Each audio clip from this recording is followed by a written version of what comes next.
Hello, Rob Dabrowski, the editor of the Biomedical Scientist magazine here. Welcome to the latest episode of the IBMS Chat podcast. Each instalment is based on the Twitter Spaces discussions that take place on the first, or sometimes second, Wednesday of every month. In this episode, we're joined by Rakhee Surti, a point of care project manager, and Tony Cambridge, a lead biomedical scientist in pathology management, to discuss point of care testing. Remember that this podcast can be used for your CPD, and I hope you enjoy the episode. Hello everyone, thank you so much for joining us tonight. I'm Rob Dabrowski, I'm the editor of the Biomedical Scientist magazine, and I'm going to be here tonight talking to Tony and Rakhee about point of care testing. As Aisha said at the top just there, please do join in. If you want to join the debate, then we do these for the members, and we want them to be a kind of fun, interactive forum. So if you've got any comments you want to say or any questions you've got you'd like to pose to the speakers, then you can either raise your hand to speak or you can type in a question.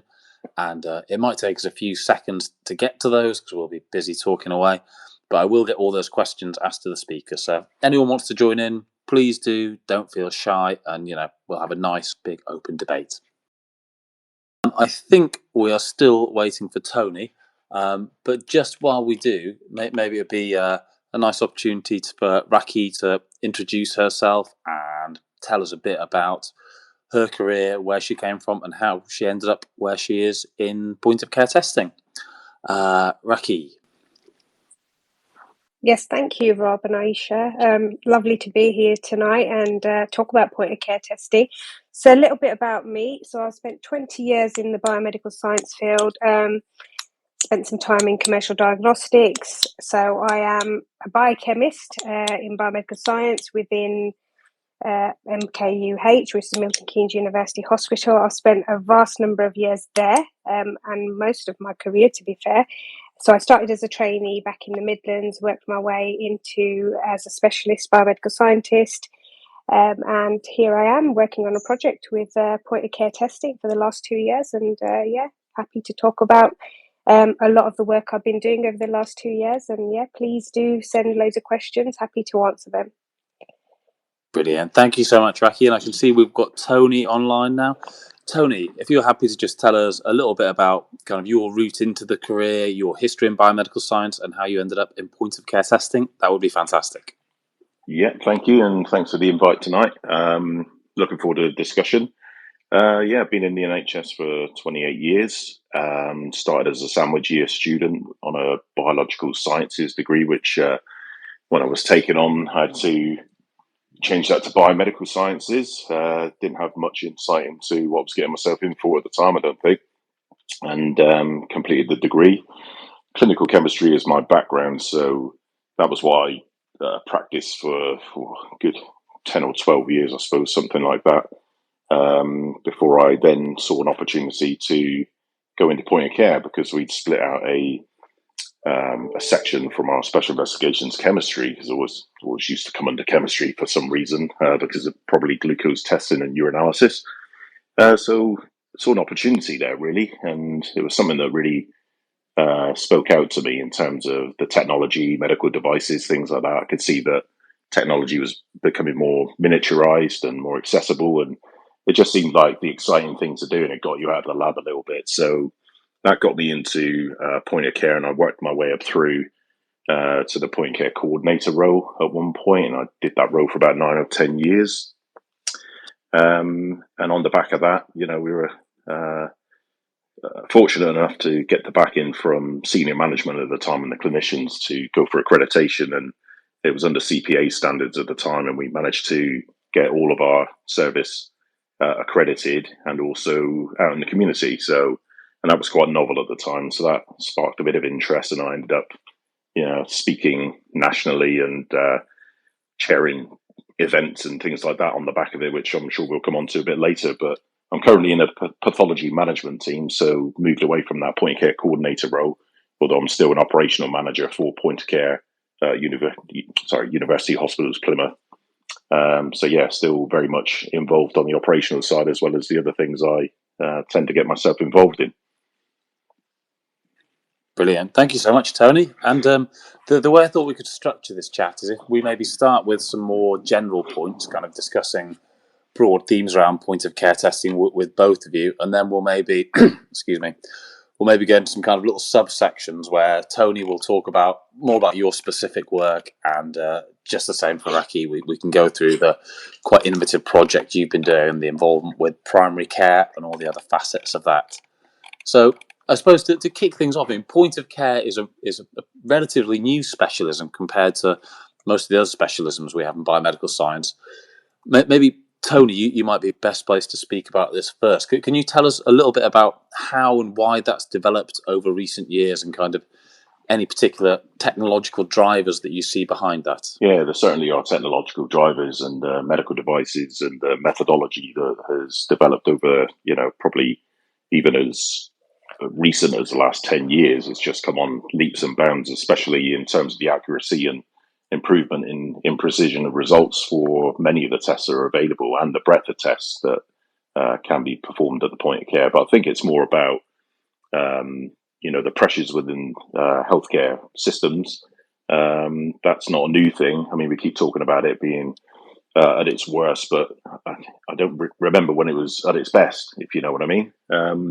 And I think those drivers have been there all along to make healthcare more accessible, more equality around accessing healthcare, and really being taken care of. And you can only do that by taking tests closer to the patient. And we'll come on to some of that later on about where we're deploying point of care. But I think once you get reviews, independent reviews that are written, one by Lord Darzai a few years back, can't remember the year that came out in, but 2020 was the Richards Report, Diagnostics Renewal and Recovery, all talking about making healthcare more accessible. I think our diagnostics industry has been superb for many years, but with COVID being a bit of an enabler for pushing that forward, I think we've got lots of different startup companies, different companies going in completely different directions with methodology and the techniques that can be put into small devices and deployed closer to the patient. So Tony, I mean, do you think the reason we've kind of, was it COVID and the pandemic that pushed us over the edge with the amount of people who were, I suppose, with the rise of at-home testing, which had never been anywhere near so prevalent before, was COVID a big issue in the rise of point-of-care testing in the last couple of years? I think it was seen as, one of the solutions, one of the major solutions that could be employed at that point in time. Obviously, we could talk about lateral flow testing, but Rakhee will know this as well, deploying more devices out into wards, keeping people away from hospital as well, in terms of use of devices off-site. That really was an enabler in terms of COVID causing a rethink and a restructuring of how what could be achieved.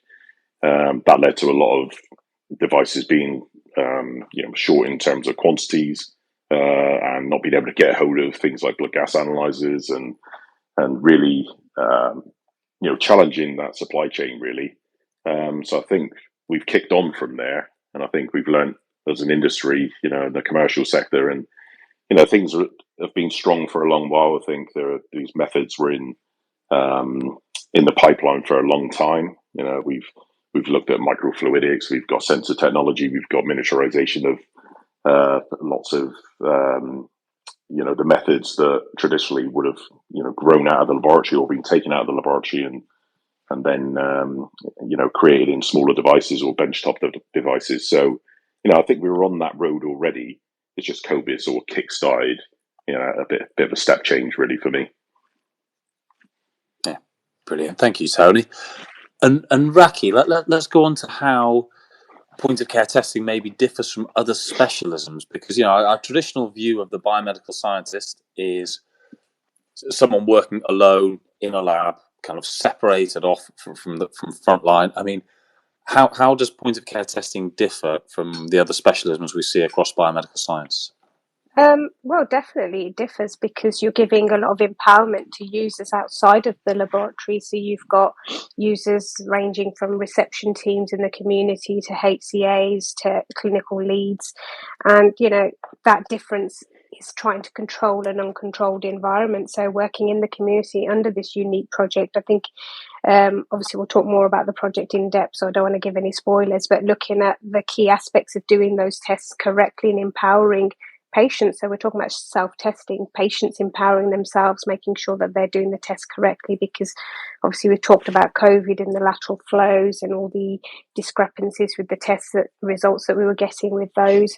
So it's definitely a new dawn that we're dealing with, and I think you've got to be very innovative and look outside of the hospital four walls.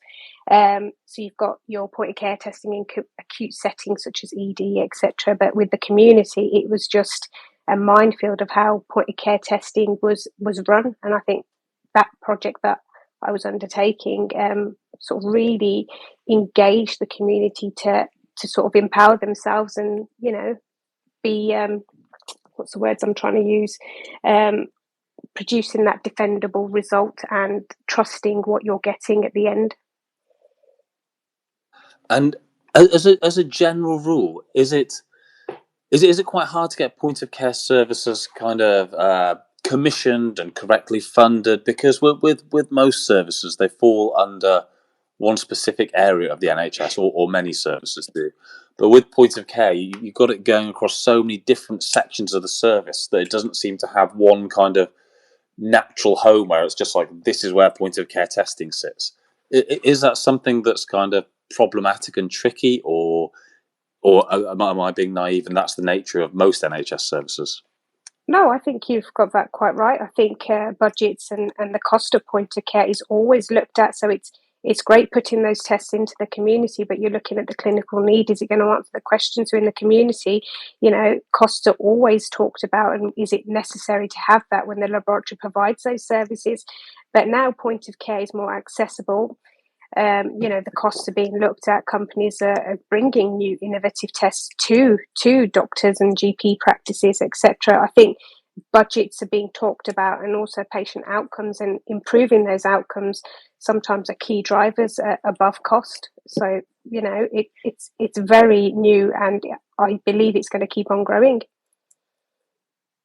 Great, and I'll ask this one to Tony as well after you, Rakhee. But to what extent do you think point of care testing is, and what extent should it be, I suppose, as well, kind of under the ownership of biomedical science? I mean, is this our sector, or is it something we share across the NHS with numerous other sectors? Who should be in charge and making the calls on point of care testing? Well, that's a really difficult one, because I've had many questions like that posed to me. So it's important to sort of define who governs that and who is responsible for that. So my project looked at, well, who is responsible for that? I definitely think it's a support aspect of that support. So a coordinator in a hospital trust, we have the expertise, we have the knowledge, but we can definitely share that knowledge and empower GPs, primary care networks to be the ultimate support in that, because obviously with GP practices, they want to govern themselves. They're privately run in a lot of instances as well. So they don't want to be managed by the trust, because they want to do how they want to regulate their own services. But my project has highlighted, well, actually, that the hospital is there to support and they should be leading it, but not in that silo environment. I think it's a collaboration of support with a committee. So we're all inputting and governing it with an overarching management system coming from the trust, where we have those expertise and we can filter it down to teams. Perfect. Thank you, Rakhee. Tony, any strong thoughts on this one? Yeah, second a lot of what Rakhee's just said there. But in terms of, if we talk about governance and accreditation and things like that, so ISO 15189, the 2022 iteration, it does state, even out in the community, there should be pathology oversight, from whichever organisation the pathology services belong to. But it doesn't really talk about who necessarily needs to own or drive or lead in those aspects. I think what you can do is you can have a strong point of care policy. You can have governance SLAs, for instance, service level agreements, which state who is responsible for what element of the service. That is still providing oversight, but it's not necessarily taking the reins entirely. And that is difficult across organizations that don't share the same governance or aren't part of the same organization, and therefore almost work to slightly different rules. But yeah, I think, you put medical devices in the hands of somebody who doesn't have that experience. You don't involve laboratory in terms of comparison work, verification. You don't take these medical devices that we use in point of care straight out the box and start using them. There has to be some sort of acceptance testing and evaluation of the performance and even the selection criteria. So I think that is where, we have the expertise as biomedical scientists and as clinical scientists, and even medics, within the hospital networks that's, really become invaluable in providing that oversight and advice and some level of control when deployed in the community or in other services that don't necessarily have the resource and, like I say, the background and expertise in those particular areas. Mm-hmm. And obviously, across the country, every trust has many different challenges. Local environments, local communities, they all have different needs. And I think it was last year we had the IBMS released its National Strategic Guidance, which was with RCPAT and ACB, I think, which kind of work towards some kind of cohesion. I mean, to what extent do you think there's unity in the way this point of care services are being run at the moment? And I suppose also, what extent should there be unity? Is it something where we're aiming for a uniform service delivery across the country, or is it more important that we kind of hit and engage with local need than make everything uniform? Yeah, I don't mind coming in on that one. Uniformity and standardization would be the end goal. I see it being extremely difficult at this point in time. Rakhee touched on a few things around funding and around the resource available, and also the leaders and the drivers of change. Under NHS improvement, we've seen the pathology networks created across the country, across NHS England anyway. And although those are networks, they are still individual entities. They may choose to go in slightly different directions or may prioritize depending on what their clinical needs are. And that is going to be very, very difficult to standardize in terms of a wave of rollout across the country. What I feel we do need is to share all that best practice. I think that national guidance from the IBMS was spot on. I was involved in some kind of reviewing it. Didn't write a lot of it at all, or any of it, but reviewed and sort of tidied up some of the messaging that was coming out of there. And yeah, literally, that is a document that people can pick up and say, okay, we've got this element, we've got governance, we've got training, we've got competency, we've got verification and evaluation of devices and selection and establishing clinical need, business cases, those sorts of things. It's a really good one document to pick up and just talk, or at least get an indication of what things need to be considered before adopting any particular test in any setting. Rakhee was absolutely right earlier on about the clinical need, and that clinical need and the clinical question that's being asked is going to be different depending on where a device is deployed and which test that might be. We've had these conversations internally in Plymouth and across our network, because our network for point of care is not just South One, our pathology network, but we've got a Southwest point of care network as well that goes up, I think, as far as Dorset and Gloucester. So yeah, it's about establishing your priorities, working together to have a common goal, having those priorities set in stone, so you're working towards those and you're not deviating. We've still got the day-to-day job to do, unfortunately, so these aren't working groups that can just break out of the normal day-to-day and deliver large projects. It's almost that we are too under-resourced to get to that position where we are looking at standardization as an immediate goal. But I think in the long term, if we can get a blueprint together about how you go about introducing a new test into a particular setting, that would be shared across the country, across the UK, and the health boards of Wales, Scotland, and beyond. So, yeah, that's my take on that one. Brilliant. And Rakhee, this must be something you almost seen on. Oh, sorry. Go ahead. No, I was just going to say, echoing what Tony's saying, to give that unity and guidance with that strategy is really important, because when you go into primary care, although they're regulated by MHRA guidelines for IBDs, they don't share a lot of knowledge on the standard practices that we see as bread and butter within trust services for point of care. And I think it was really refreshing to go into GP practices, especially, to discuss that strategy that was released. And, it was in an easy format and an easy read. It wasn't very heavy for digestible reasons, which, GP practices are very busy. So those guidances were really important. And that sets the bar as well for that unwarranted variation to sort of reduce. And it shows visibility in the work and that defendable result they're producing. So I think, it's a great guidance, and it's easy to share as well.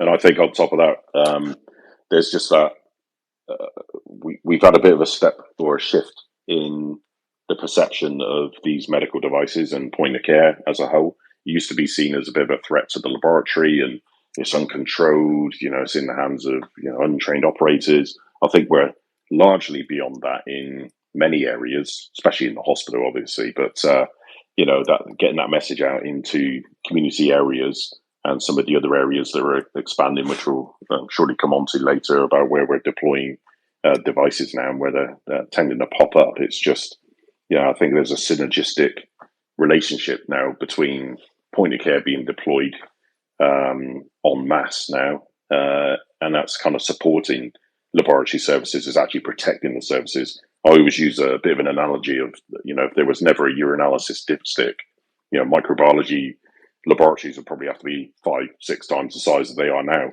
each of them, because they just won't be able to cope with the samples, the urine samples that needed to be tested, and even chemistry services testing urine for certain things.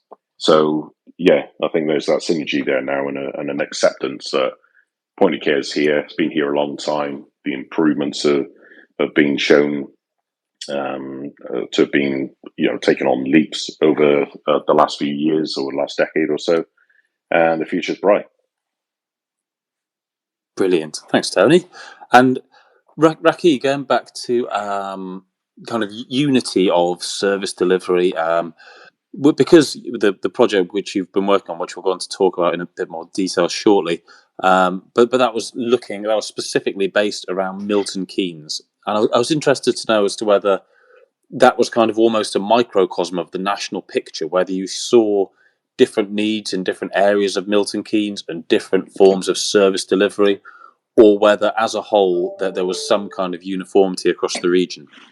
Yeah, so my project was in the community, based in GP world, as we like to put it, and it looked at what point of care testing was being done in our landscape of just Milton Keynes.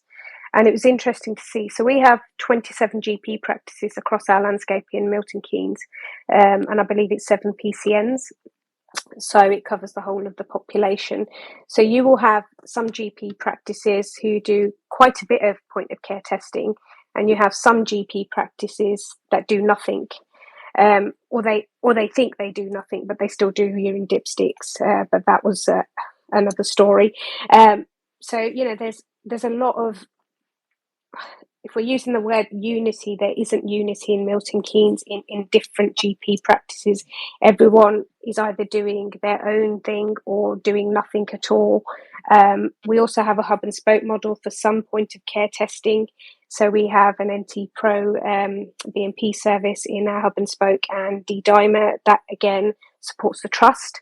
So, it's accessible to all Milton Keynes patients, those tests in particular.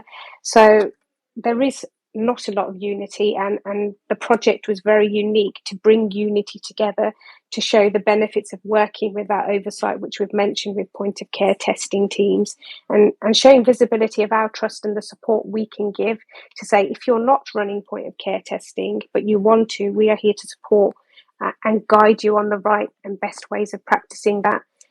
So it was great, actually, the project, and we have seen massive improvements in the community within those 2 years, all from the birth of this project. Fantastic. Well, let's talk a bit about the project now, and we'll come on to discuss other matters with Tony shortly. But Tony, feel free to jump in whenever if you want to say anything, make any comments, join in the chat. This isn't just Rakhee. It's just it's easier to kind of split it up into two different sections a little bit. But yeah, please do jump in if you want to say anything at all. But so I suppose first off, Rakhee, why was the project initiated? So the project was initiated because we had a great pathology service manager who's very innovative and transformative. So that's Jill Beach. Hopefully she might be on this call as well. And she looked at pathology strategies, and GERFT was released at the same time. And that was in September 2021, I believe. So GERFT looked at pathology transformation and the service and recommendations. And they published specifically part of that publication was looking at point of care testing and the governance surrounding that. So looking at quality, looking at the oversight that we've mentioned. And we saw it as a risk within Milton Keynes in our community to say, well, if we as a trust are running a point of care service, what is the community of Milton Keynes doing? And that was the birth of that project, to say, well, let's get a project manager, which was me, and look at point of care testing in the community. And that was our mission and vision guide, to look at the governance aspects, what is actually happening in our community and how can we support it. So it was working in that collaboration. So the project was under MKUH umbrella, but working with our integrated care board, which is BLMK. So that's Bedford, Luton and Milton Keynes. And that's where it started. So we called it the Discovery Project because that's what we wanted to do: discover and identify what devices and services are in our community and in our primary care service. So we focused on GP practices, and that started in June 2022. So it'll be 2 years this year in June. And why? I suppose, why is it important that we engage with primary care and GPs? And was it a hard thing to initiate in the first place? Because it's not your typical setup of biomedical scientists going into GP surgeries to engage with them. Yeah, definitely. I mean, that was one of the key success points of engagement. So if we didn't have engagement from our primary care and our GP practices, there would be no project. And 2 years on, we weren't expecting that project to still make a lot of noise in the community and hopefully regionally and nationally. So GERF set out definitely a lot of recommendations. So we wanted to go out into the community and see if we could get that engagement. It was only me on this project. So what I did initially was set out a survey. Now, everyone hates surveys. Everyone hates clicking on links and answering loads of questions. So, it was a massive risk for me to go down that route. Nevertheless, I still chose to go down that route. So I sent surveys out to all our GP practices, and it was a very easy survey. It was just who I am, what the project is, and what point of care testing do you do, and would you engage in this project? And I got actually a lot of responses back. I think half of our GPs actually came back and did that survey. So then I realised actually this project is going to be a success because we've got at least 10 GPs have engaged within 2 weeks of those surveys going out. So those GPs, I then arranged to engage with them and go in, put a name to a face. And then, the project just grew and grew, and we did audits with the GP practices, and that continuous engagement just carried on. And 2 years later, here we are, and that engagement's still there. Most biomedical scientists working in a lab work in teams. They've got their colleagues close by. Was it very lonely? You mentioned that you were the only person working on this project, Rakhee. Was it was it very lonely, and did that make the work a lot harder? I don't think it was lonely because I had a lot of support from the trust. So I had a lot of support from the pathology service manager, who I've mentioned, Jill, and Jess, who's our quality manager as well. So I had their support. So if, it is a daunting experience going out on your own as well.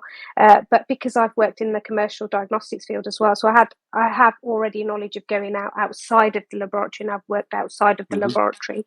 So, working within that customer support roles that I've had within diagnostics, I think it wasn't as daunting for me to go out to speak to GPs and have the confidence to engage and talk about something I was very passionate about, and that is biomedical scientists as well. And going out there was amazing because the GP practices were very welcoming, and they really wanted to engage with the project and learn more, and also improve their patient outcomes, because that was the driver and that was the vision, to say, well, with our support and the oversight, you're getting a service and an improvement of your service, and it's not costing you anything, because we all go back to cost. And also time. Time was really important for me to discuss that with GP practices, because going in and saying I'm going to do an audit that will take 3 hours, I'm just going to get pushback. So, being very transparent about the time the project will take, making sure that you don't go over their time, and keeping the realistic aspect of their engagement and timescales was so important in engagement. So if you say you're going to go in for an hour, don't go over that, because they've got clinics to run as well. But it was amazing, and I had one-to-ones with my lead managers, and also I've had a lot of support from the point of care testing team. So we have a really good point of care testing team with associate practitioners. They're amazing. Without their support, I wouldn't have got this far. So as the project grew, I had the associate practitioners helping me, supporting me. So, as a team, we all worked well. In fact, my associate practitioner comes out with me. So she has days out away from the lab as a biomedical scientist, and associate practitioners can do that. And I think that was really rewarding for them as a group to come out and meet GPs and have active discussions and feel part of a non-silo team. Brilliant. And are there other projects going on like this around the country, do you think? I mean, this sounds quite unique to me. I've not heard of anything similar, but it might be that there's lots of other things kind of going on underneath the surface that are working towards similar aims and trying to achieve similar things. Have you heard of anything similar, Rakhee, or Tony as well? So I believe this is trailblazing on Milton Keynes. The project has got a lot of national recognition as well. There may be projects out there that I haven't heard of personally. Tony might know more, so he can definitely jump in on that. But I believe that Milton Keynes is unique, and the trailblazers behind this. Yeah, I think you're absolutely right. I think in the way that it's been structured, and it's all official and planned, and got some sort of output that is expected to come from it. Thinking about how we move point of care testing forward and moving towards that standardization, we are talking about generating the evidence, and these projects, whether it takes the form of what Rakhee's been doing with the Discovery Project or other projects that prove the benefit of putting a particular test at the right point in someone's care plan to produce an improved outcome. It's the evidence that's going to turn, some of the, or at least attract the support that is required to make those things a success. So I'm all for best practice sharing. I'm all for singing from the hills about point of care, when it's done well and it's well governed, and sharing all that knowledge, which is, obviously some of the activities I am now involved in. Perfect. Thanks, Tony. And Rakhee, I mean, what did you find out from this project? What were the recommendations? What did you come away thinking and recommending? So I think the biggest positive outcome from this project is the engagement, because we never thought we'd get the engagement we did from Milton Keynes Primary Care, and we did, and it's massive, and it's kudos to, I would like to say myself, but it was a team effort towards the end, like I've mentioned, the associate practitioners and Milton Keynes Pathology, have really supported this project, and GPs themselves. Recommendations. So I did a lot of work, and a lot of that work was based on audits. So it was a discovery audit, as how I would like to put it, based on those governance standards, so MHRA, ISO standards, etc. The So when I went into audit, I looked at those specific standards and made it a digestible sort of questionnaire format rather than saying I'm coming in and doing an audit. Based on that audit, I would be very transparent on the outcome. So I gave good compliance, so good practice where the GP is fantastic, gets certain aspects of point of care, and then areas where actually you could improve and we can support you improving your services so you can get empowerment in the results you produce. So certainly the recommendations, and I'm not going to go through all of them here now because we'll be here forever, but we looked at aspects of recommendations for tightening quality assurance and also educating the necessity for quality assurance. So looking at your internal quality controls, your externals, the need for external quality control.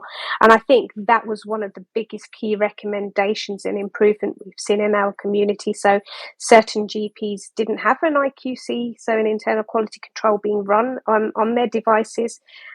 We'd never do that in a hospital-based point of care, so some of it was a bit eye-watering, and I had to really sort of bite my lip and sort of think, no, let's not panic here. So that was an improvement to looking at their quality control. Also looking at staff training as well, and they have devices that are bought from companies such as Roche, Abbott, etc.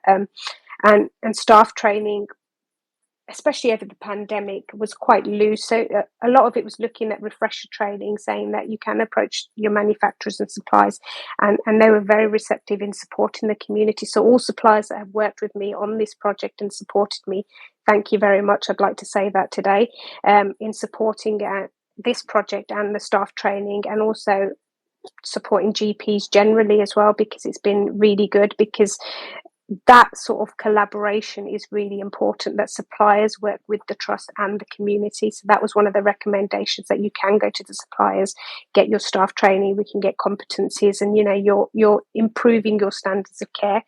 Looking at digital aspects of the project, so how do you put the results into your electronic patient records? So GPs use System 1 predominantly. One of the other recommendations that were key was looking at your standardization of operating procedures, so work instructions. So in Milton Keynes, and I'm sure this is a lot nationally, you get a lot of staff movements, you get practice nurses going from different GP practices. And also, if they're using the devices that are the same in the hub and spoke, then really those work instructions should be the same, so should be competencies, etc. And it was looking at the quality aspect as well.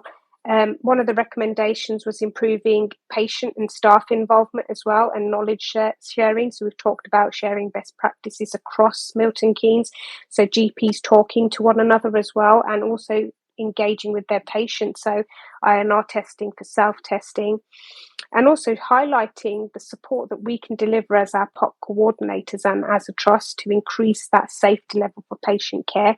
And all in all, just making that connection between secondary care and primary care, and obviously with the birth of virtual wards, working with a team that's getting bigger and bigger daily.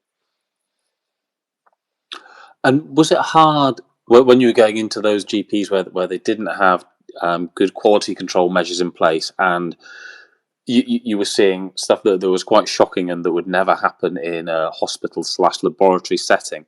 I mean, how did you deal with those instances, Rakhee? I think a lot of it was education, because if they didn't know they had to do that, you can't say, well, why are you not doing it if there's no understanding there? And I'm not saying they completely didn't understand the necessity of having quality assurance, but quality assurance in GP world was very different to how we think of quality control. So a lot of devices, for example, do optical checks for their devices. So it's technically a mechanical check to just say that the insides of the mechanicals and the optics are working, and they considered that as a quality check, so not a liquid control quality check. So we talked about third-party controls, QCs that you can use, quality assurance. So your scheme providers for EQAs such as NetQuest, etc. You've got loads out there, and adhering to those, and the importance of having a quality assurance scheme as part of your working practice. So it was a difficult conversation, but I think they were very open to listening, and they've improved their quality assurance massively in Milton Keynes primary care. Brilliant. And just before I move on to speak to Tony about the work he's been doing, if people are listening to this and they think, this project sounds amazing. I wish we had a project like this where I was. We need to engage more closely with all the different areas of care. What would you say to them, Rakhee? What should people be doing to try and kickstart this kind of project? Is there anything they can I do? think this project was very unique. It was funded by our Integrated Care Board. I mean, they're very open to doing this project and they wanted to do it. And now we know in NHS budgets are not always there to do these kind of projects. But I think what people can learn from this project is you don't have to invest so much money. You need to invest that staff resource and engage with your primary care. Now, engagement can be in many forms. You could have workshops, you could have Teams meetings, and you can just have that connection and the collaboration to say that we are here to support you. Now, obviously, staff resource is also an issue in a trust and in a point of care pathology service, but it can be achieved, and we've shown it can be achieved because even our associate practitioners have so much passion within this project that they want to continue that engagement. So the funding will stop, but the work will not. Nice, thank you so much, Rakhee. And if anyone's got any questions about that project, then please do post them, and we can put them to Rakhee while she's here. Tony, you're a man of many hats. Can you tell us a bit about your involvement in networking, events, and websites, all alongside your normal day job? Yeah, sure. So just for everybody's information, I am full-time in the NHS still. But I do obviously have a passion, same as Rakhee and her colleagues, for point of care. On the back of the accreditation of the CPA, many years ago now, I think that was awarded to us in 2012 initially. So on the back of that, that's where I started to speak at symposia, be invited to customer information days and things like that. And I started to get a little bit closer to the commercial sector as well. The reason for that is that there was, at that point in time, there was lots of development going on. And of course, knowledge of the standards and the accreditation requirements and governance and quality. Lots of the companies were developing platforms that obviously had to have features, functions that met some of the clauses in what is now ISO, but even back in the CPA standards. So, I started talking a little bit more with the commercial sector, as well as doing talks around, gaining accreditation and growing point care teams and introducing quality and governance and things like that. And it got to a point where I was doing quite a bit of it, and I was actually defining agendas and getting speakers for other events companies, and just kind of walking along the beach with my wife in 2018. And I just said, I'm going to have a go at this. I'm going to try and do one myself. And that really was where it was born. And so I started up a company called Thornhill Healthcare Events, which has grown into consultancy now as well. And I held my first event back in 2018. Obviously took a little break during COVID times, and back in, last month in March, that was the 8th face-to-face national event that I'd put on, where they started to grow in terms of the exhibitors that wanted to show off their new innovations. I was bringing it all together on one day in one space so that people could come as delegates, free within the NHS and academia, to experience the talks or spend more time in the exhibition and see the innovations, and give people that platform, really, the opportunity to engage on a networking level, and hopefully, take away some key points, share best practice, and make new connections so that, you could have continued learning. On the back of that as well, so I was continuing to run the events. When they did stop for COVID, I just thought, well, don't want to lose the voice. I'm really passionate about kind of learning and gathering new evidence and information and things like that. And I thought, where's the resource for this? And I looked online. I was looking internationally. I was asking people, do you know of anywhere that, it's almost a repository of information solely around rapid testing and diagnostics and medical devices? And all the websites I saw were quite broad in terms of the topics and the sciences that were being covered. So I spoke to a few of the commercial companies, and I said, look, do you think this is a good idea? You've got to be able to back this in terms of, making it pay its way, because believe me, it's not cheap or easy to get websites up and running and keep them viable. So I didn't want to end up living out of a box in the park. So ended up putting point of care testing innovators together with a number of founding partners from the commercial sector, but with an educational sort of focus. So all the articles on the front page, for instance, will have some sort of educational or some sort of learning or sharing of experience or opinion kind of focus about them that everybody can either take messages from or challenge or ignore and just move on to the next one. So yeah, that I set that up in 2021. I think it was around October time, and since then it's just been growing in popularity. We're getting around 3,000 hits, I think, a month now, which is nice. Like to see it balloon. If anybody's on this call interested, go to the website. There's a newsletter to sign up to, and obviously we try and update the information on there. But it's about 12 pages of significant number of articles and information pieces there, plus the vendor pages, which host information for users, embedded video for training purposes, images and specifications of the range of equipment and tests are available from those particular vendors. And there's other links as well to take you elsewhere off the website to other sites. So yeah, it's been a busy few years, to be fair. It sounds it, Tony. And with the amount of work you're doing here, with the networking, the events, the websites, and I've been to one of Tony's events, and they're fantastic, by the way. I'd highly recommend anyone that gets the chance to pop along to one. But I mean, you must be hearing, you must be on the front line of all the kind of the most recent trends. And I suppose it'd be interesting to hear from you if there are any, at the moment, kind of particular directions of travel for point of care testing, community-based diagnostics. What are you seeing from your position of where we're headed? The other thing I haven't really mentioned as well is that I'm on a fair number of different scientific advisory committees or steering groups or whatever you want to call them. And yeah, you do there's lots of non-disclosure agreements and things like that where you get to see what technology is coming through, or at least what the focus is around certain companies' journeys that they're on and what they're trying to produce. So yeah, I do get to see behind the sort of the wizard's kind of curtain, so to speak. If anybody knows Wizard of Oz, but yeah, for me, my direction of travel in terms of community and slightly different from what Rakhee's been doing by going out into GP land, as she says.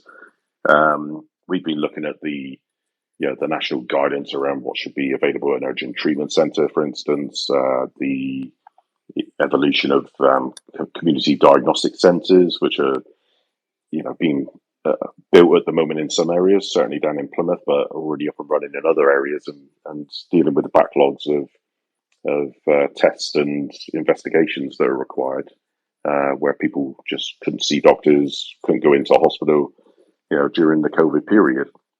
But we're also seeing high street get involved, pharmacy, wellbeing centres, or potentially a hotbed of areas to provide point of care testing, consultations, advice direct to patients. And that's without even talking about, what you can get on Amazon now, what you can get from, taking your own sample at home and send it off to a laboratory for, relatively rapid turnaround times with those tests. And I can't talk about the accuracy of those, obviously. I don't know enough about them. But yeah, same day emergency care is another excellent example of, adopting or looking to adopt more and more point of care to move people through the system a lot better and a lot quicker. And what I'm thinking is it's strange that the health system has evolved to be so siloed. So because, I'm going to the GP for X, Y, Z, I'm not feeling particularly well. Well, for me, it should be more linked up in terms of who's referring which patient to which service, within that healthcare system. So I may walk into a pharmacy tomorrow and somebody says, well, actually, I don't like the look of that. You should go to the GP. And I guess that does happen to a degree. But then, the GP is a little bit faceless in terms of us in the laboratory and the work that they're doing, because it's all blood tubes and urine pots and things being sent, facelessly by courier into a black box, behind the doors of the laboratory, and they just see a result come back into their network, which they then act on and tell the patient to come back a week later when you've produced that test in the laboratory probably 12 hours. So I don't think it's particularly joined up, and it's evolved that way. And I see the reasons why it would do, because of what I said earlier about they're different organizations, they've got different priorities, different knowledge base, and things like that. But I just see that being a little bit more joined up now, and we're looking at opportunities to almost revolutionize and rationalize, a health system that people describe as being broken all the time, and needs injection of cash. But I think the money, if you can get your hands on the budget, you can get executive buy-in, you can prove through gathering evidence, or at least being compelling in your argument, that there are significant benefits to be gained if we just had that little bit of investment. For the urgent treatment centre project that we're still undertaking, it's not quite business as usual, because it's only about 18 months in, and it's not become, not advertised it to GPs as being testing that's available on the directory of service, and we've not given a script to 111 to say send people to the urgent treatment centre if they've got these symptoms, because they can get tests there. So it's just the walk-ins really we're doing at the moment. I presented this back at the Royal College of Pathologists, my event towards the end of last year, and Rakhee also presented the discovery project there, so thank you. And yeah, I mean, people raise their eyebrows. It's about, I think the stats were around 76% of patients who had at least one point of care test done in the urgent treatment centre on the basis of their symptoms had a positive outcome. Whether that was reinforcing the decision that the clinician may have made, it just gave them that reassurance, or it changed the decision with that patient altogether. One example was a CRP, which somebody came in with some symptoms of feeling unwell. They did do a CRP, and it was way over 300, I think. And it turned from being a patient who would have sat there waiting probably 3 to 4 hours for an ambulance to turn up, to having one there in 8 minutes, because they had significant symptoms of sepsis. So that just shows the power of a test at the right place at the right time. So yeah, brilliant. And if we go back to looking back to COVID again, Tony, and lateral flow tests, I'm sure you remember at the time there was loads of stuff in the papers being like these are not accurate. They're never going to be accurate. And how accurate do tests need to be? If I suppose this is probably more coming into the home testing and patient self-testing than it is specifically point of care testing. Yeah. But in order to do their job and provide that function, do we need 100% accurate tests, or, as you were saying, is kind of right tests at right time? Is that as important as complete accuracy? Yeah, well, to be fair, the laboratory isn't capable of 100% accuracy, zero imprecision. There is variation. These are, scientific methods that we're using, and mechanical technologies and things like that. And you've got operators. So there is a little variation in there anyway. But as these tests are designed, for me, it depends on the clinical case. I'm not a clinician, so I don't really talk around the clinical aspect of it, but we certainly engage our clinical leads, whichever specialty it is, in reviewing the performance of any one test that we bring in. And that's where the verification, validation, evaluation really does come into its own. So you can see what the variation is, understand that variation, and apply it to clinical cases. And that would be signed off by a clinically trained or medically trained person, communicated to the users so they know exactly, what they're looking at in terms of the accuracy or the imprecision around a test. For instance, a sodium, from a blood gas analyzer, if it's 2 or 3 millimoles difference from the laboratory, but the user understands that, I don't think there's particular patient risk there. So it's how you approach it, and it's what your expectation is. And I think that's held point of care back over the years, is that it's always had this cloak around it of being inaccurate and not as good as the lab. Well, it doesn't need to be when the patient's nowhere near the hospital or needs immediate treatment. And let's not forget, there are GPs, there's clinicians, medics, who are all trained, highly trained individuals who are not just solely relying on that one point of care test. It forms part of a care package where they're looking at symptoms, family history, they're looking at other tests, observations, physiological or other. So point of care forms part. It's not shouldn't be looked at standalone. It just forms part of the patient care package that we can deliver now. And there's a big move in biomedical science education, and the kind of the young scientists who are coming through to not work in silos and to kind of have multidisciplinary workers who are able to work in lots of different areas.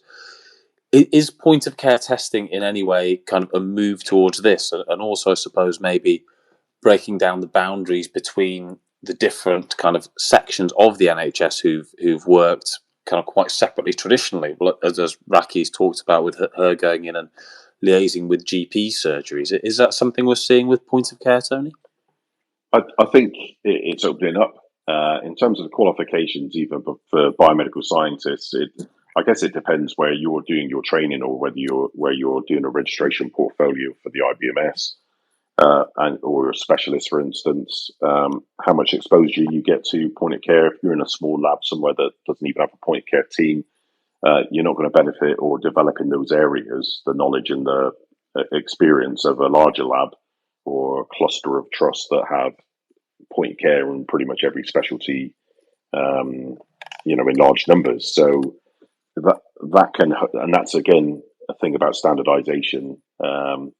Rakhee, as well, point of care teams vary in huge ways in terms of complexity of the tests that they're governing, the number of staff they have at whatever grades.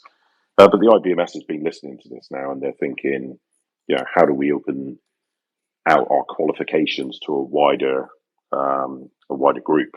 So they're certainly doing that with a certificate of expert practice, which I'm one of the tutors for, module 1. So from next year, or the intake later on this year, for 2025, will be opened out to end users. It won't just be licentiates of the IBMS rather than just the members of the IBMS, and to some of the commercial sector as well, if there are enough spaces. We're looking to get more people onto those qualifications so that we can build a platform really for the future, and hopefully we'll be able to get NHS national job profiles that are written specifically for point of care, because at the moment it's all very laboratory, different grades. It's all based around those roles and all the different scientific specialties that we have, the hematologies, the clinical chemistries, and immunology, and everything else in between. There's no one standout qualification that says, I'm nationally recognised point of care qualification, you must have this as an essential criteria in a job specification. So that's the difficulty we've got at the moment. We're just at the start of that journey now, where it's being recognised as its own specialty, and we need people to be engaged in going down that as a career path rather than just an offshoot of biomedical science. Brilliant. One final question, which I'm going to open up to both of you. I mean, as you say, you're kind of in at the ground level at the moment. It's the exciting time where the sector's being shaped. The biomedical science equivalent of being at that first Sex Pistols gig in Manchester, where everyone goes away and forms a band. I mean, what would you like to see over the coming years, and what would you like to happen in the sector for the benefit of patients and the workforce as well? Tony, first. I'd like to see a huge amount of engagement. I'd like to see lots of consultation nationally. I'd like to see people getting outside the laboratory in the same way as Rakhee and her colleagues have done. Go out and see what it's like. What are the challenges for those individuals in the healthcare system, and how can we help in terms of putting those devices, those tests in the right place, with the right level of governance to deliver, positive and improved outcomes for patients. We've got an aging population. We've got treatments that are making people live longer. They will be monitoring themselves in the future, and it's about the public's very receptive now to technology. There's indwelling sensor technology. There's wearables that are giving physiological measurements. There's portals that they can put results into that trigger alerts to clinicians who can then get involved in their ongoing care. We are standing at the almost like the bottom of the hill at the moment, and we need to get to the top of the mountain, really. Brilliant. Rakhee, any thoughts on that from you?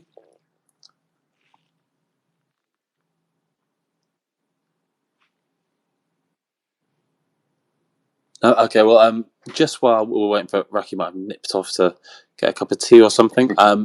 Tony, do you want to just give us, everyone listening, a quick reminder of where they can find out information about your events on your website as well? I think that would be a useful thing for everyone to know. Yeah, sure. Well, I do a fair bit of LinkedIn, that's for sure. But POCTinnovators.com, visit the website.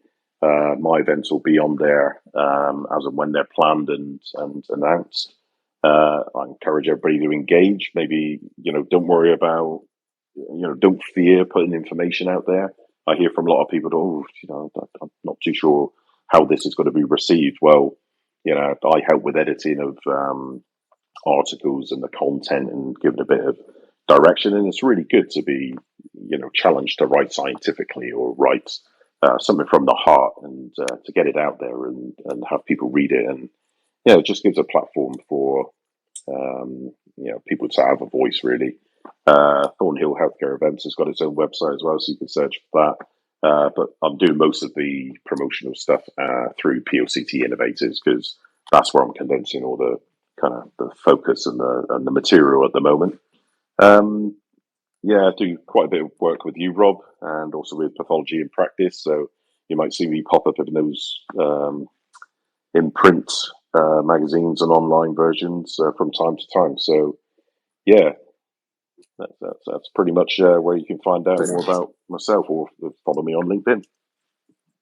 Perfect. Thanks, Tony. And just, Rakhee, there's a question that came in from Nicola, which I missed. It came in on the chat, and it's could I ask about the driver for the ICB to pursue this project, and also did you explore the input/responsibility of the CQC in governance of POC in GPs? Excellent question. Sorry, I just lost connection completely. So if you ask me any questions within the last minute, I must have missed that. So I do apologise. No problem. So the drivers for the ICB, I'm guessing you're asking what was the driver for the ICB initiating the funding for this project. Well, the driver was GERFT. So as a trust, we saw that GERFT was released. We saw that point of care was, an aspect of GERFT, and we raised a risk within our integrated care board, and that was the driver. So we raised the business case, and we looked at how GERFT affects community, and that was why the project was given the clearance and the funding. With regards to CQC, excellent question. So CQC, yes, I did look at aspects of that within GP practices. So I went on to look at reports within GP practices for CQC, and CQC see GP practices providing point of care services as an extra, so it's giving patients an extra service. So they often give you, I believe it's good, or what's the one above good? I think, is it exceptional? I can't remember the ratings for CQC, but the highest rating I think is exceptional.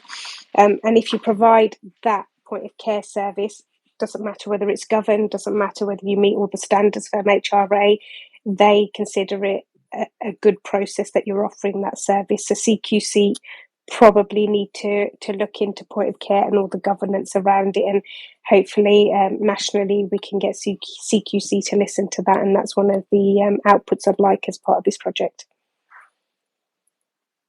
Brilliant. Thank you so much, Rakhee. And Nicola, sorry, you asked that at 8:42, and I didn't spot it. So apologies, that's come a bit late in proceedings. But I think we're going to have to wrap up there, everyone, because we've already just nipped past our 9 o'clock finishing time. But just a few quick things to flag up before we go. If you're interested in Rakhee's innovative project, then she did a really great write-up discussing it in last month's Biomedical Scientist magazine.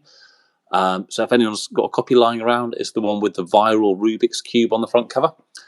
And Tony's written a really interesting piece kind of on trends in point-of-care testing for this year's Suppliers Guide, which is a publication which gets sent out to fellows, but it also goes live on the Biomedical Scientist magazine website in the next few days. So please keep an eye out for that. One final thing, in the next issue, we're going to have an interesting big question on the sale of continuous glucose monitors to people without diabetes, which is a bit of a hot topic at the moment. And a couple of other quick things to mention, which we talked about in the discussion: the IBMS joint publication, Point of Care Testing National Strategic Guidance for Point of Need Testing. That's got some really invaluable insights and information in it on how to deliver a safe and high quality point of care service within an accreditable framework. And if you Google that, IBMS Point of Care Testing, just type that in. It's the second item that comes up, just behind the link for the IBMS Certificate of Expert Practice in Point of Care Testing, which Tony mentioned earlier, which is perfect for anyone who wants to manage a point of care testing service or a point of care testing manager who just wants to improve their knowledge. But yeah, thank you for everyone who's tuned in to listen tonight. And thank you especially to Rakhee and Tony, who've given up some hours on a Wednesday night to take the time to talk to you about all this. It's incredibly appreciated, both of you, and thank you so much for all the hard work you do for the IBMS and for writing for the magazine as well. It's incredibly appreciated. Yeah, thanks, Rob. Much appreciated, and thanks for listening in, everybody. Same. Thank you, everyone. Brilliant. Thank you so much, everyone. And if anyone has any questions, that we were quite short on questions tonight, but if anyone has anything they forgot to ask or were too shy to ask in the live debate, if you get the message over to me on here or send me an email, then I will make sure we can get any questions for Rakhee and Tony answered if anything comes to you after the event. But thank you, Tony, thank you, Rakhee, and thank you so much, everyone, for tuning in tonight. Thanks so much for listening, and I hope you enjoyed the podcast. If you did, please visit the podcasts page on the IBMS website for all previous instalments. And if you'd like to listen live while we record, then please keep an eye on the IBMS social media feeds at the start of the month for details about the next IBMS chat, which will be recorded live on Twitter Spaces at 8 p.m. on either the first or the second Wednesday of the month. Thanks again for listening.